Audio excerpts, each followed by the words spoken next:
بسم اللہ الرحمن الرحیم۔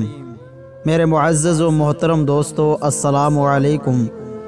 دوستو، حضرت سعد بن ابی وقاص رضی اللہ تعالی عنہ سے مروی ہے کہ میں نے نبی کریم صلی اللہ علیہ وآلہ وسلم کو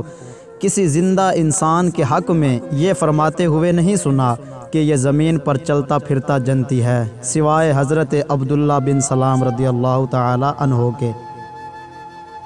حضرت سعد رضی اللہ تعالیٰ عنہ سے مروی ہے کہ جناب رسول اللہ صلی اللہ علیہ وآلہ وسلم نے ارشاد فرمایا، ایک ڈھال کی قیمت کے برابر کوئی چیز چوری کرنے پر چور کا ہاتھ کاٹ دیا جائے گا۔ حضرت سعد رضی اللہ تعالی عنہ فرماتے ہیں کہ میں نے غزوہ احد کے دن نبی کریم صلی اللہ علیہ وآلہ وسلم کے دائیں بائیں دو آدمیوں کو دیکھا جنہوں نے سفید کپڑے پہن رکھے تھے اور وہ بڑی سخت جنگ لڑ رہے تھے۔ میں نے انہیں اس سے پہلے دیکھا تھا اور نہ بعد میں۔ حضرت سعد رضی اللہ تعالی عنہ سے مروی ہے کہ جناب رسول اللہ صلی اللہ علیہ وآلہ وسلم نے ارشاد فرمایا کہ تم اپنے اہل خانہ پر جو کچھ بھی خرچ کرو گے تمہیں اس پر ثواب ملے گا، حتیٰ کہ وہ لقمہ جو تم اپنی بیوی کے منہ میں ڈالو گے تمہیں اس پر بھی ثواب ملے گا۔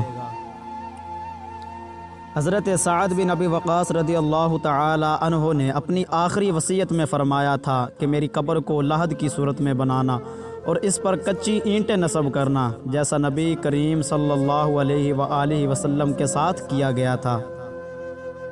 حضرت سعد رضی اللہ تعالی عنہ سے مروی ہے کہ نبی کریم صلی اللہ علیہ وآلہ وسلم نے فرمایا، جو شخص اپنے باپ کے علاوہ کسی اور شخص کو اپنے باپ قرار دیتا ہے حالانکہ وہ جانتا ہے کہ وہ شخص اس کا باپ نہیں ہے تو اس پر جنت حرام ہے۔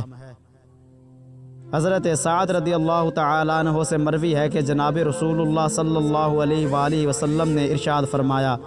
وہ شخص ہم میں سے نہیں جو قرآن کریم کو عمدہ آواز کے ساتھ نہ پڑھے۔ حضرت سعد رضی اللہ تعالی عنہ سے مروی ہے کہ جناب رسول اللہ صلی اللہ علیہ وآلہ وسلم نے ارشاد فرمایا، مسلمان سے قتال کرنا کفر ہے اور اسے گالی دینا فسق ہے، اور کسی مسلمان کے حلال نہیں کہ وہ 3 دن سے زیادہ اپنے بھائی سے قطع کلامی کرے۔